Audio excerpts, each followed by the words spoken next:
Simon, I'll pass over to you now, and you can take it away. Thanks, Ashley. Hello, everyone. Thank you for taking your lunch break or taking time out to come and listen to me today. I hope it's interesting to you. The idea of this talk came from the fact that I had quite a few struggles when I first went into test management, mainly because, and I'll go through this in detail, mainly because there wasn't any training, there wasn't anything else given to me at the time. It was literally one day I went from test lead to test manager, and then I had to work it all out for myself. And this is talking through that journey and how I got through the other end of the initial struggles. And then it will dive into my thoughts on how to be an effective test manager now in an environment where it's quite commonplace to hear comments such as test managers are dead. We don't need test managers anymore. Everyone's agile. Everyone collaborates. Therefore, there's no need for that line of test leaders. So I want to talk through my thoughts on that and how that adapts to the way we all work nowadays. So just a little bit about me, for any of you that don't know me. This is my family. I'm married with two boys, Noah, who's 5, and Finn, who's 3. They are literally my world. I'm currently test manager at EasyJet. I only started in January. Obviously, this year's been very, very difficult with the pandemic and job losses. Thankfully, I've been kept on and taken on a bigger role since then. So for now, my job is safe. I'm a STEM ambassador, so I like going out to schools, talking to students about software development, testing. I ran a campaign a few years ago to get testing taught in schools because people were coming out of schools and universities without any testing knowledge, and I spoke at a conference about this, and that helped me using my STEM to get out into schools and universities and talk to students about testing. I'm a co-host of the Buckinghamshire Ministry of Testing branch, so we run meetups once a month. We've got our next one on the 6th of August, I think it is, on contract testing. We've got Tom Shipley coming to give a talk. It's an evening event. It's a virtual event. If you want to go along to that, reach out and I'll give you the link afterwards. I'm a mental health first aider, and this is a big part of my journey, as we'll talk more in the actual deck.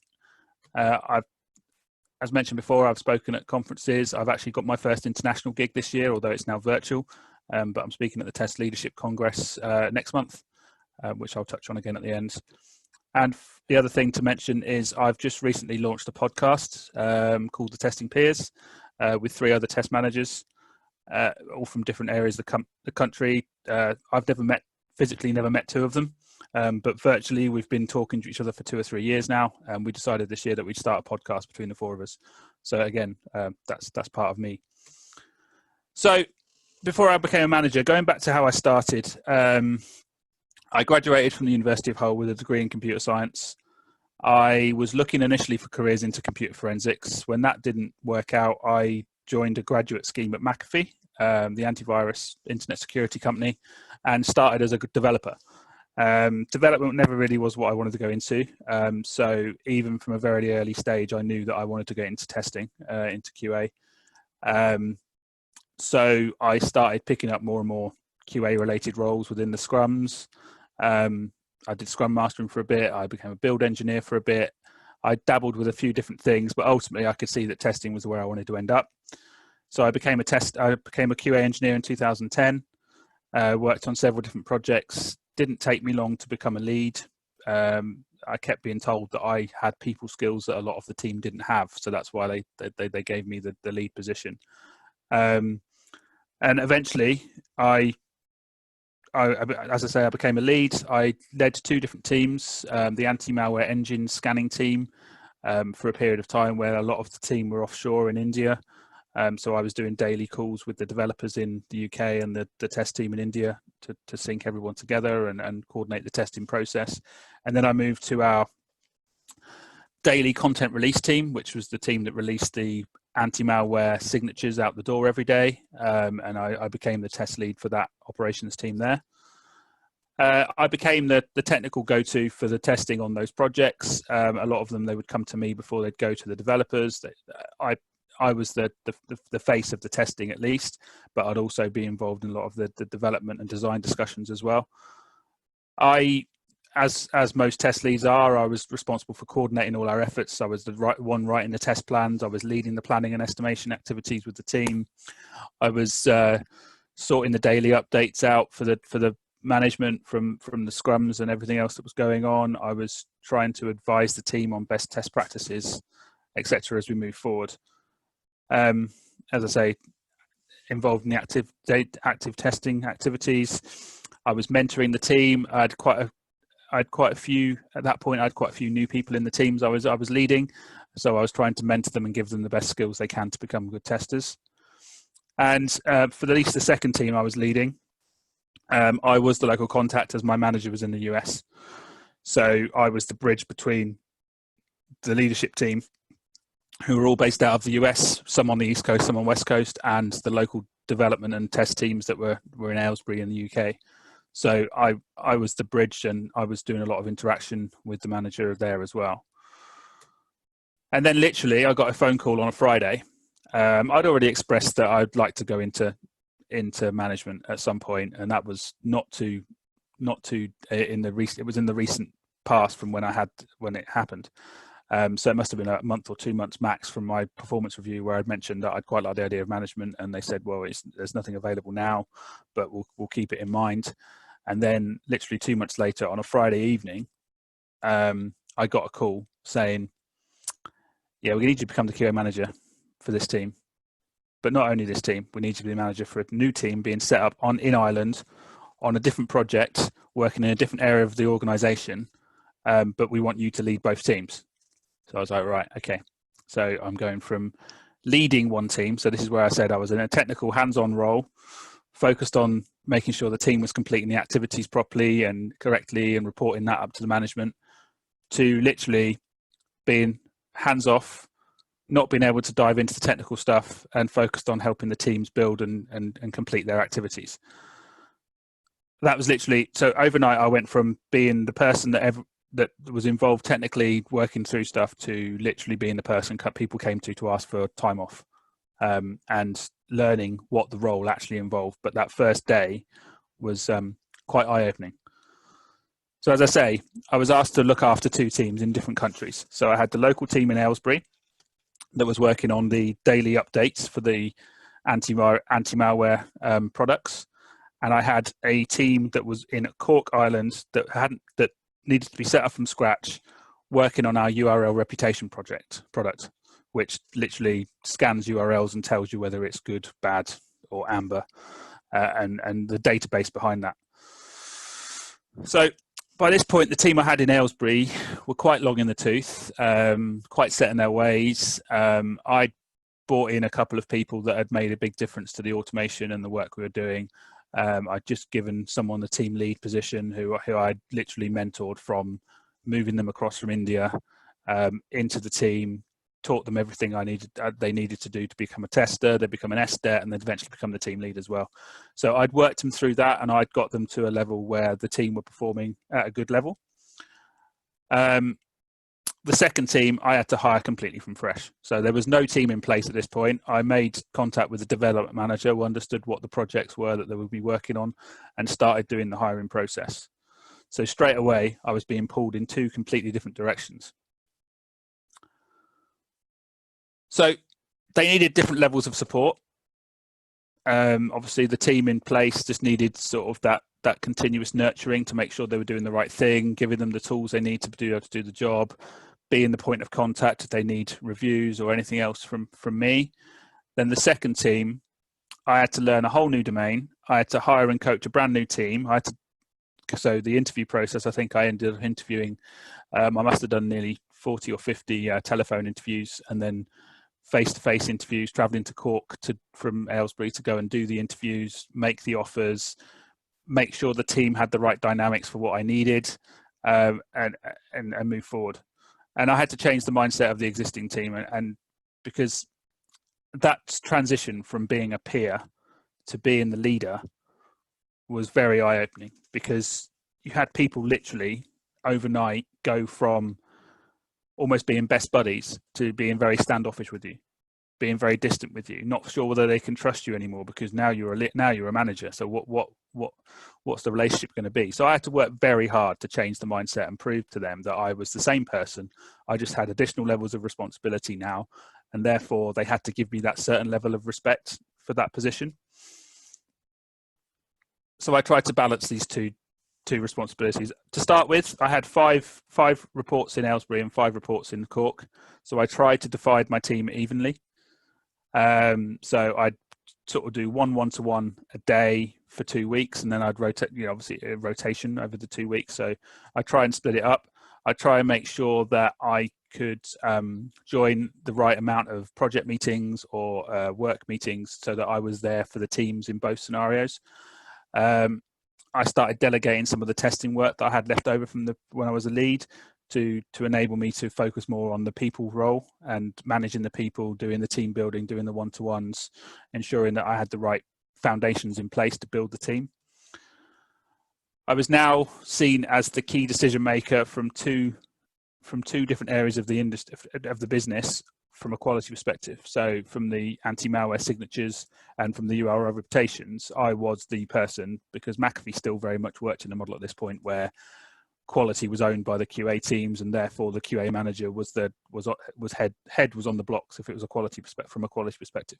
So I had to be that voice from both sides to be able to ensure that we were pushing back on things that we didn't think were right, or advocating for things that were correct. At home, at this point, I also had a 2-year-old and a 6-month-old.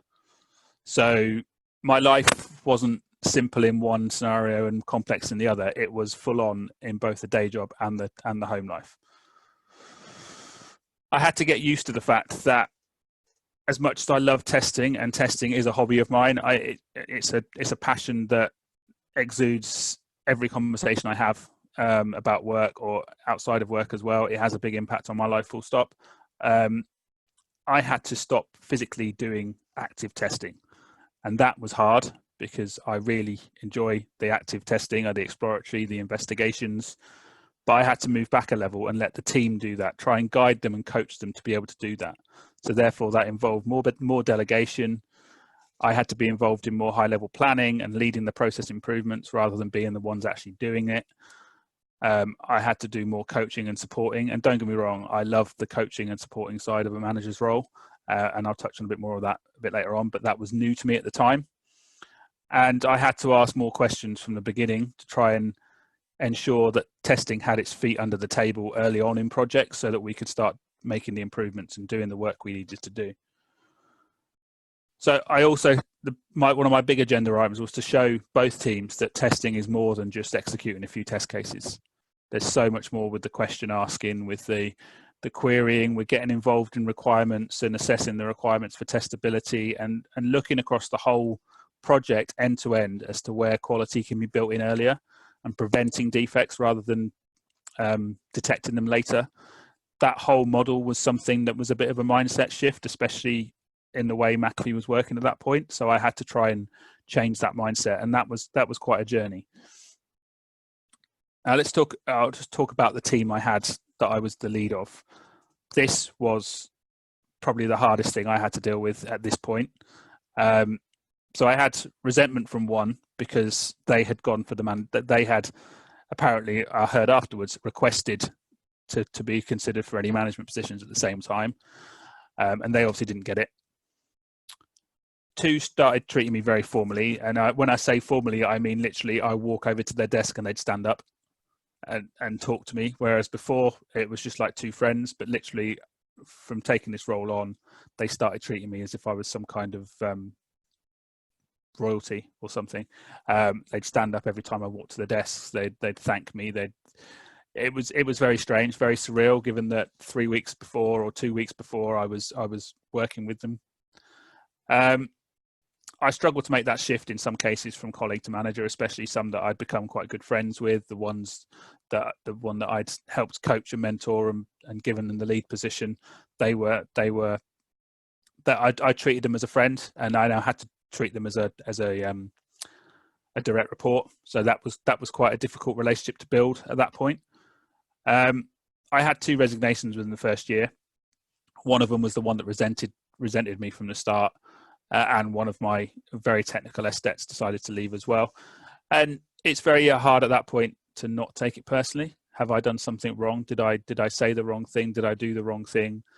But I also tried to look at the positives in that it then gave me the ability to build the team I wanted.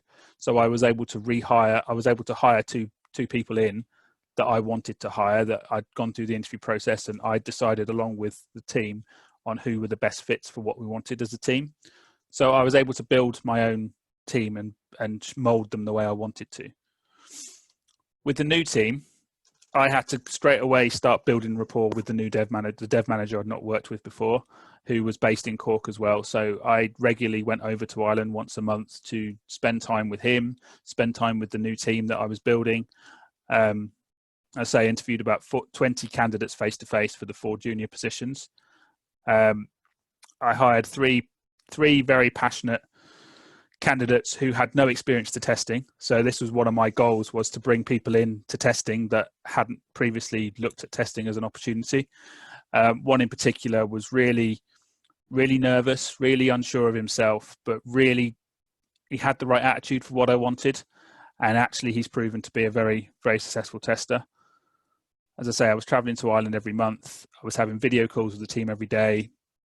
The team generally had zero knowledge at the beginning, so I got to mold them and shape them and impart my knowledge on them, which was very rewarding. And I tried to build the foundations to have a successful team. But as the management role took hold, my calendar became unworkable. I literally was in project meetings, one-to-ones, discussions, mentoring sessions. There were some meetings I was invited to just because my title was a manager. So there was Aylesbury UK site manager meetings where every manager got together and they talked about what was happening with the actual site building or facilities, etc., etc. And my calendar was literally 8:30 to 5:30 every day without fail, full of meetings.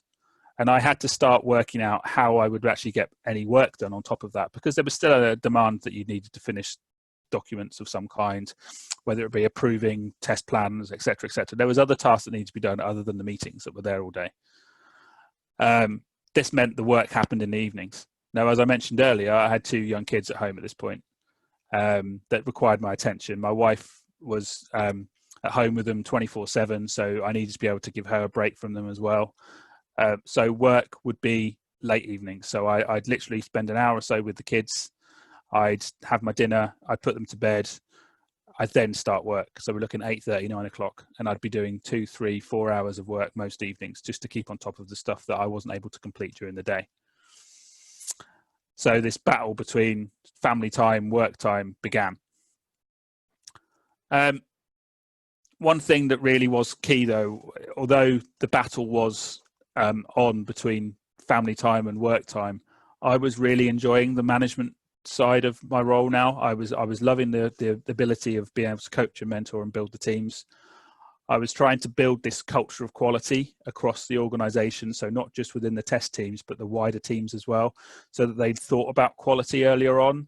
We looked at how we could embed practices such as testability and better automation and early performance testing and everything, so that we could see what the products were doing earlier rather than finding all the defects 5 minutes before it was due to go live. I really enjoyed supporting people. I had a couple of people that said I ought to have a couch in my office because people used to come and just sit and talk and tell me their problems, and I'd try and help resolve them in a work context mostly. But when they said that, they were saying that as a slight negative, but I saw that as a positive because people actually felt they could come and talk to me, which means I had their trust, which means I could build up them from a work perspective and show them that I would help them along the way. And I found this whole process almost more rewarding than finding defects in code. So it was a shift for me, but it was also about shifting the passion onto my teams as well. So they got excited about the defects they were finding, and they were looking at different ways they could identify the problems. I did have to do a few trips. Well, one trip to Ireland where one of the junior team members was He's a very enthusiastic guy, and he gets a bit carried away sometimes with some ideas. And people were starting to phone me and say he's disrupting meetings because he just goes off on tangents, or he's not pulling his weight. He seems to be browsing the web when he should be working. And so rather than let it fester, I spoke to my boss and said, I need to get to Ireland. I need to go tomorrow. And I literally got on a plane, got on the 8:30 flight with the intention of being there for the day to sit with this person. The 8:30 flight got cancelled. So I then got sat on the 1 o'clock flight. I was sat at the airport in the meantime. So that was then delayed by 2 hours. So they didn't leave till 3:30. I got to Ireland at 4:30, 4:45. I told the guy to sit at the office and wait for me. I got a taxi to the office. I sat down with him for an hour and a half. I'd written all the notes of what people had said. I put it in a constructive format. I sat down with him and said, look, I'm not here to tell you off. I'm here to work out how we can move forward and make you sort of respected and productive within the team. And we sat for an hour and a half, 2 hours, worked through how these things were being perceived and how we could make them better and what we could do to prove ourselves to be of value. And in the end, it was a productive meeting. I sent him all the notes afterwards. I managed to get the 8:30 flight back.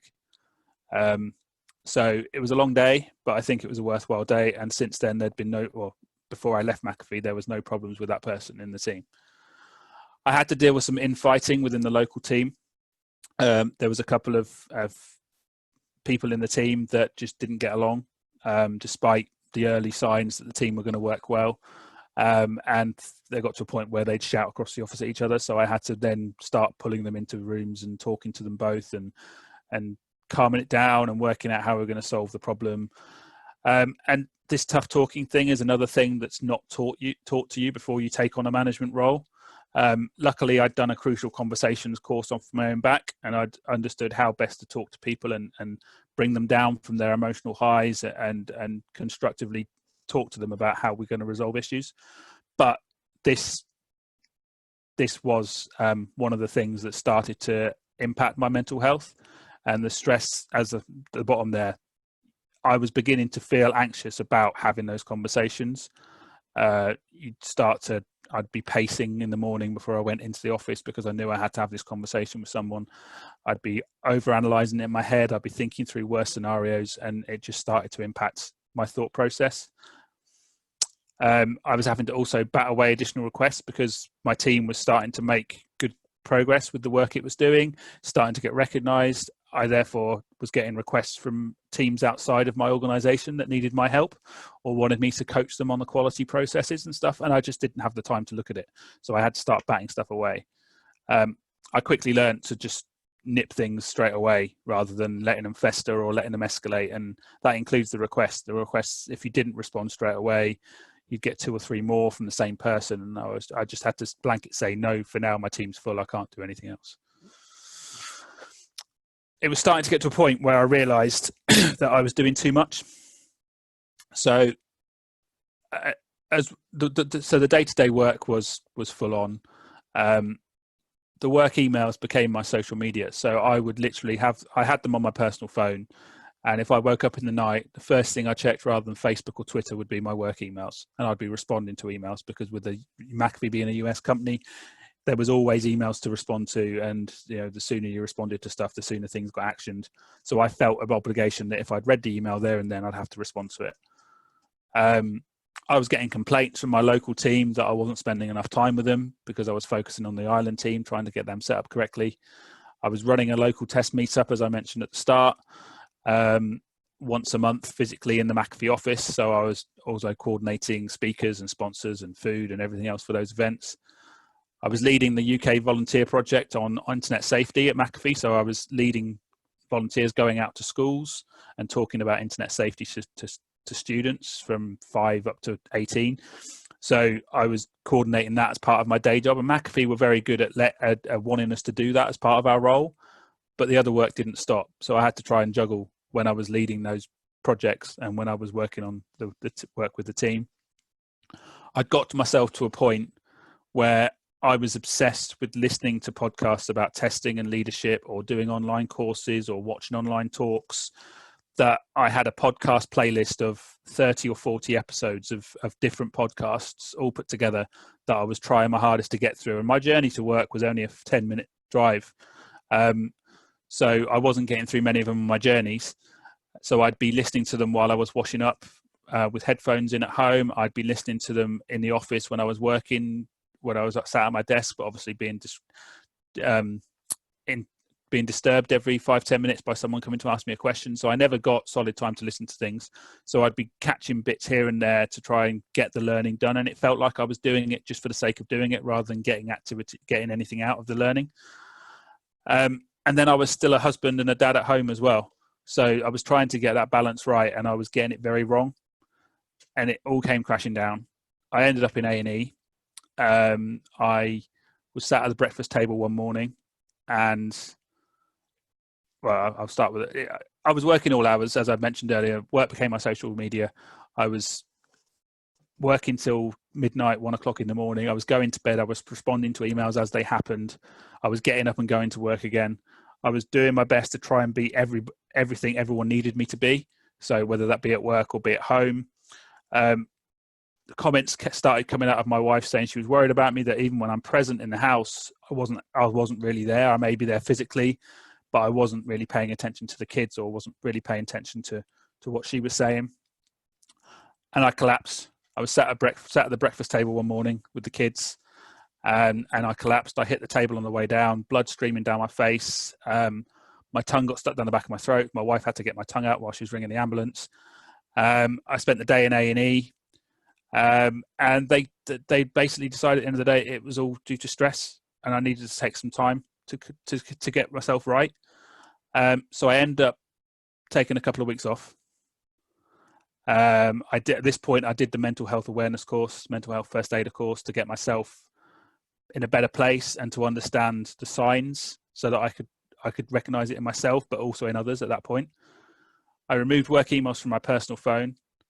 I found budget to hire a lead for the offshore team, so the team in Ireland, so that I could train them up and give them the opportunity to lead that, so that I could take some time back.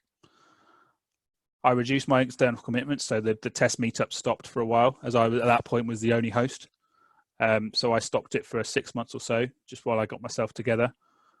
I invested time in myself. I started doing a lot of self-reflection. I started using the Headspace app to do sort of meditation and stuff. And I devised my personal values from a testing and a leadership perspective. So these are my testing values that I put together, and I've lived by these since. So I got Gabby Trotter, the searchability link at the bottom. She devised this graphic for me based on an interview she did with me. So the five values that I really hold strong is that testing is a mindset. So it's not just about the execution stage, but it comes from it needs to be invested in. It's a mindset. It's a way of thinking. It isn't just identifying and executing scenarios. It's important that testing starts as soon as a project is first thought of, conceptualized, before it actually kicks off, so that we're invested from the very beginning and not just this team that executes thousands of tests at the end of a cycle. There should never be the consideration that 100% of testing can be automated. The investigatory, exploratory side of testing should be as important in my eyes as automation. And we need to make sure we find that balance right. And the final one is that the test team or testing is valued as highly as the other disciplines within an organization. I've worked in places where QA has been seen as a second-class citizen. And actually, the value we provide needs to be considered the same level as the developers that are developing the code, because ultimately, testing, whether it's done by a dedicated testing team or whether it's done by the developers, needs to be considered as an important task. And if it isn't, that's where quality issues start appearing. I then also devised my own leadership values, and this is how I would lead my team and ensure my team had everything they needed. So I would ensure that I would always protect them from external commitments. So I would protect them from any stuff coming down from above, whether it be good or bad. I would nurture them, give them all the tools they need, give them the ability to grow, support them, and give them any opportunity they can to further themselves. I would empower them, so give them the ability to be the voice of quality for a project, ensure that they're the one that steps up and says, hang on a minute, this is not going to work. This is, when we don't feel comfortable with this, or rather than it always being pointed at me to be the voice, I gave my team that voice as well.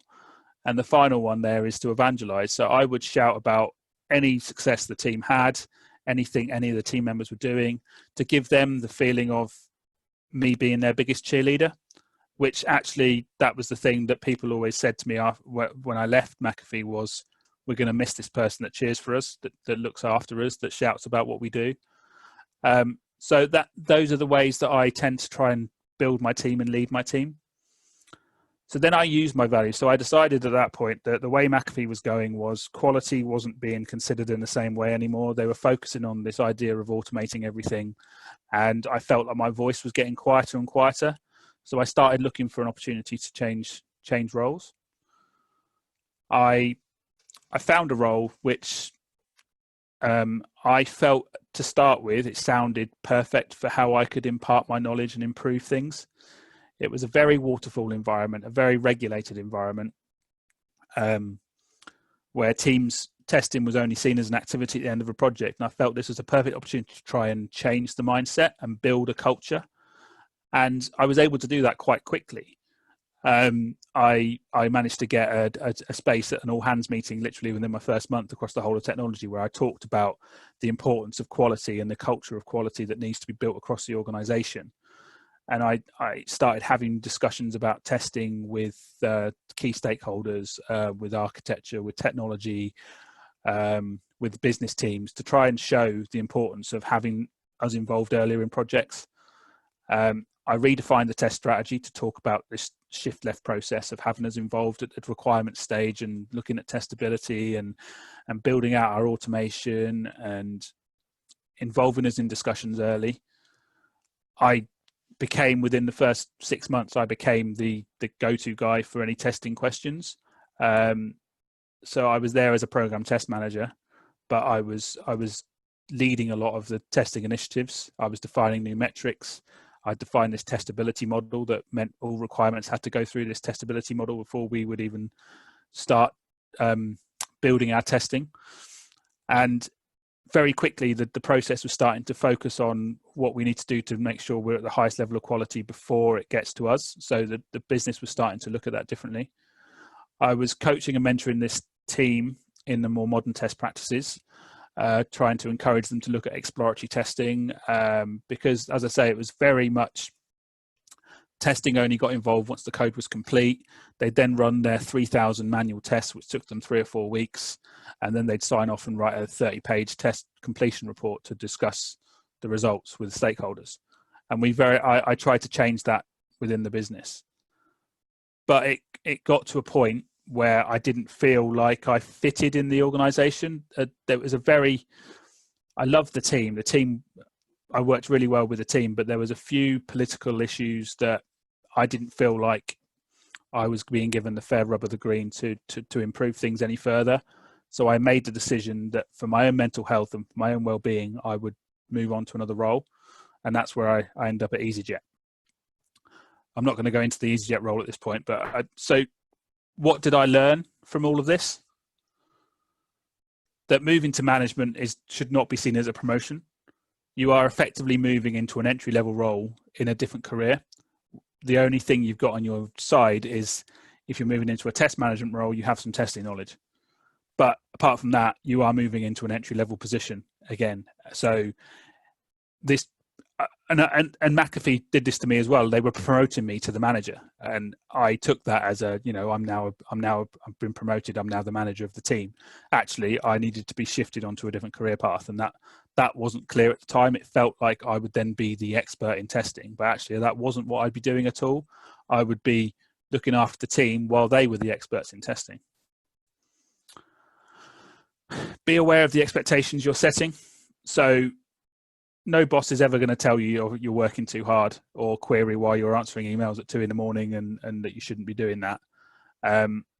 Especially in big corporations. I can't speak for smaller organizations, but in big corporations, there's definitely a feeling of, well, they're answering their emails, so therefore we can push work on them at that time, and they'll answer the emails at that time every time. So be sure that you set your boundaries, whether you set it in your calendars or whatever. Define your windows that you're available and stick to them. Because if you don't stick to them, if you start flexing, that flex becomes a new expectation, and then before you know it, you're working 12, 14-hour days. Don't take it personally if something goes wrong. It may or may not be your fault. Self-reflecting is always a good thing, but don't necessarily always assume that it's your fault that things have happened. But it should be a good time to invest in what's needed to be invested in. Make time for your team. So your team will feel more supported if you're making time for them, if they see that you're dropping stuff to work with them, or you're actually focusing on them in one-to-one meetings. So you're not sat with your laptop reading your emails while you're in a one-to-one meeting with them. The laptop's closed, you've got a pen and paper, you're writing notes, you're talking through stuff with them, you're trying to help them on stuff, you're advising on stuff, you're investing your time in them, and they will feel more supported, and therefore they'll do better work. So then I wanted to look at what this means for how the test manager role is evolving now. And if we take what I've just discussed, the things that I learned, what I found was the test manager role is no more about handing out tasks from a test perspective. It's no more about being the single testing decision maker, being the one voice for testing. It's not just about the metrics either. Metrics play a part. Yes, they'll always play a part in the testing process, but it's not just about the metrics. We shouldn't be seeing testing anymore as an isolated activity. I know there's still a vast amount of companies that are working in a more waterfall model because that's the way they've done it and it works for them. But there's always opportunities to become more collaborative with the testing approach. As I proved at my last role, it is possible to start changing mindsets and start evolving. Even if you're following a waterfall structure, that doesn't mean the team only has to get involved at the test phase. You can be involved at the earlier stages as well. So what do we need from a test manager? In the world of Agile and DevOps, where the teams collaborate more, what do we actually need a test leader for? So the first thing I'd suggest is advocating and championing quality and testing best practices. So I've taken this diagram from Louise Gibbs, who wrote a blog about it in April this year. And I just think it talks about quality in a way the business understands. And that is a key point. If you can articulate quality in a language the business gets, then it will give you more chance of getting your message across. It will give it more clout. It will ensure that they start thinking about quality because you're talking about it in a way that they understand. It will enable you to get quality at the table for discussions, especially early in projects or even before projects have started and they're talking about what they need to do and they need to do this quick hack to get this out quickly. You can talk about the quality aspects. You can talk about the impact on the customer, on the user, on the customer experience. And it starts getting people understanding the reason why you're in the role you're in. And it can help you raise the awareness of good quality. The next thing I'd say is build effective and passionate teams. So spend time investing in your team, nurture them, treat them all as individuals, help them to buy into your values. So if you have these values that you're passionate about, or you have a vision that you're focused on, find ways to build them, to encourage them to buy into it, to get them on board with it, to get them passionate about it. And then you as a collective unit can move forward. And if you give them a voice, you won't be the only one shouting about it. They will as well. So then the message will get out in different ways. And as I said earlier, just be their biggest cheerleader, encourage them, support them, shout about them when they're doing good things, give them the support and nurturing when things don't go so well. Don't be the one that finger points, be the one that goes and puts an arm around them metaphorically and shows them the way to correct the situation. And then finally, it's all about servant leadership. So how can I help you? It is a phrase that I now use in most of my one-to-ones. Finding ways to support them when they don't even realize they need supporting sometimes. Coaching and facilitating them. And the other important thing that I learned very early on is don't drive them to test the way that you would. Encourage them to test in the way they need to test, but you can impart your wisdom, don't push it too far down that they only test in the way you did, because the beauty of testing is everyone does it differently, and therefore everyone finds different issues. And the final point there, you have to trust them. Trusting your team is imperative. If you don't trust your team, then you start working into a more micromanagement way, and that can only cause more issues, because then they feel that lack of trust. They don't feel they can come to you. They don't feel that you're helping them. And then the coaching facilitating falls off a cliff as well, because they don't feel that they can come to you for that support. And you'd start driving wedges in the team, and then good things don't happen. So just a few inspirations. Sorry, the slide's a bit mucked up. That was not meant to be there to start with. But from a book perspective, there's 3 books that have really helped me get to this point. Managing the Test People was the first one. It's by Judy McKay, and it talks about testing in quite a waterfall-y type process, but it talks about it from managing the team of testers and building the team, nurturing the team, feeding the team, supporting the team, etc., in a testing context, which I found really useful. The Manager's Path, if you're looking for a book that will help you on your journey as a manager, from being a tech lead to being a manager of a team, to being a manager of managers, to being a director, to being a VP, to being a CEO or CTO, etc., that book is in chapters for each of those different roles. So that works quite well if you're using it as a reference book. And Leading Quality, which actually I was interviewed by Ron and Oways very early on when they were researching the book. So my name is printed in the back as one of the people that helped put it together. But I'm not just saying it for that reason. The book really does look at how quality can be defined within an organization, and how you can set your quality narrative, how you can then work with your quality narrative and get the team moving in the right direction from a quality perspective. So those 3 books have helped me. And then podcasts. I mentioned earlier I was obsessed with podcasts. I'm still obsessed with podcasts, but I'm managing the level of episodes I have linked to run through on a lower level. The Quality Coaching Roadshow with Anne-Marie Sharrett and Margaret Deneen is a really good one that talks about quality coaching and the role of a quality coach, and et cetera, within organizations. Testing 1-on-1 with Rob Lambert and Joel Monteviliski. I probably butchered his name, but again, it's a discussion between those two on various testing points. Simple Leadership talks about tech leadership with different aspects. There'll be episodes on diversity and inclusion. There'll be episodes on code branching and how to lead those kind of changes. The whole aspects of tech leadership is covered. And Testing in the Pub with Dan Ashby and Stephen Janaway. There's loads of episodes to go back and listen to about leadership or about different aspects of testing. But again, it's helped mold me into the leader that I think I am now. And then just finally, this is the talk I'm giving this summer at the Test Leadership Congress. It's an online conference now. It was meant to be in New York, but it's now an online conference. So I'm talking about this culture of quality aspect.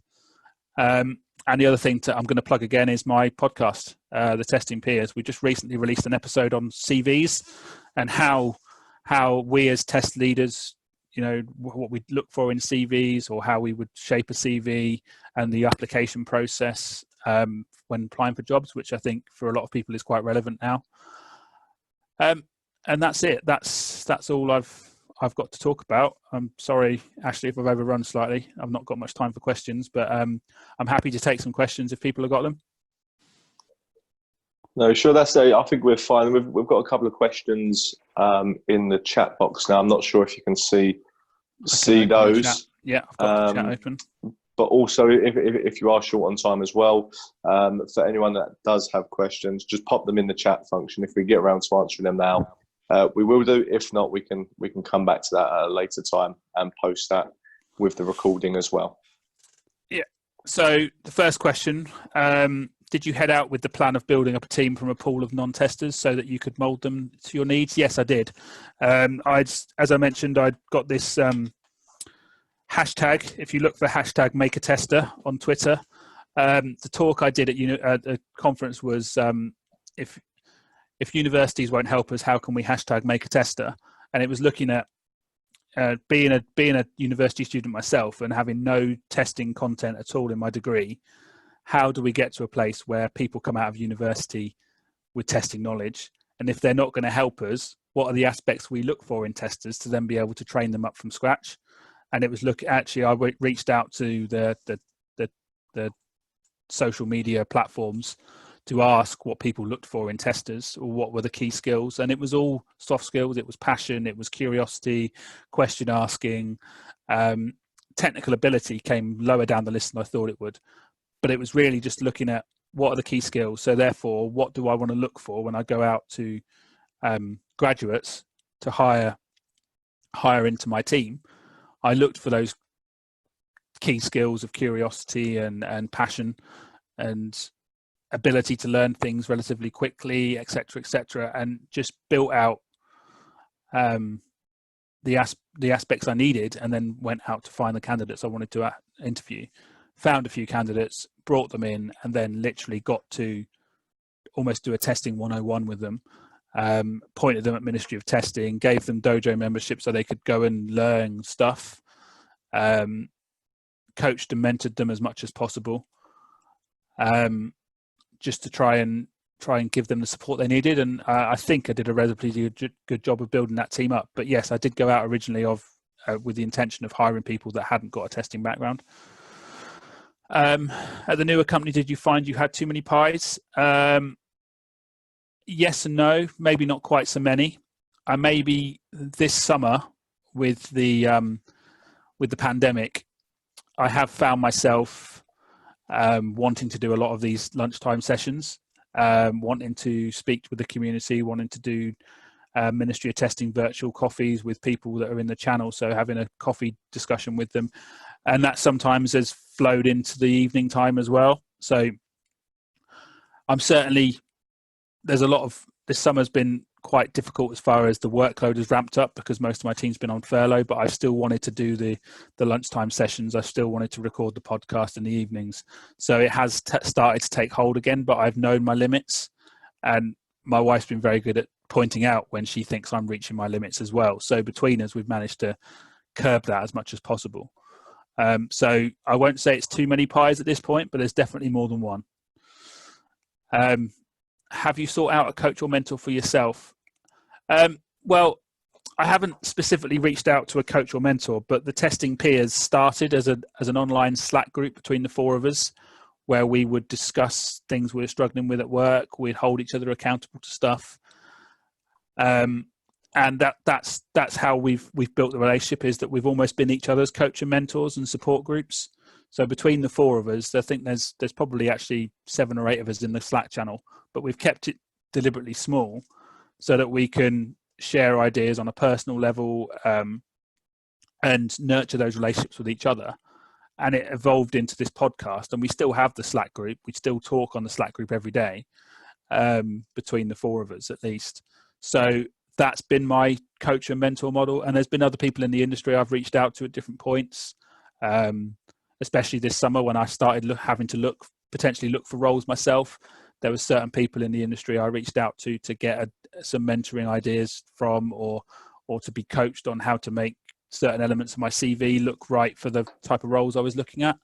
So I haven't necessarily got an individual coach or mentor, but I have got a team of people that I will reach out to if I need things. And I also have got with my mental health issues that I had a couple of years ago, I have got a therapist that I still touch base with on a monthly basis, just to check I'm in good shape and I'm going in the right direction. But again, that's something that I'm not ashamed to admit. It's something that helps me become a better person on a day-to-day basis, that I have that person that she knows my context, and therefore I can share some of my concerns and anxieties with her, and she's able to assist me with what I need to do to go forward.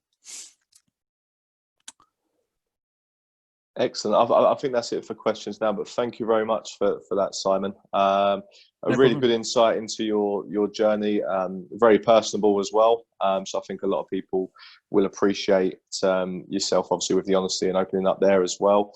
There's probably a lot of challenges that people face that aren't as openly spoken about. So thank you very much for that again. To everybody else, if there's any other questions that come through, feel free to drop me an email directly or reach out to Simon, and we'll try and get back to you via the meetup group as well. The recording will be shared this afternoon. We'll get the slides out as well if Simon's okay with that. Yeah, absolutely. And yeah, thank you everyone for joining us. Thank you again, Simon. No worries. I'll see you all soon. Thanks, Take care. everyone. Thank you. Bye.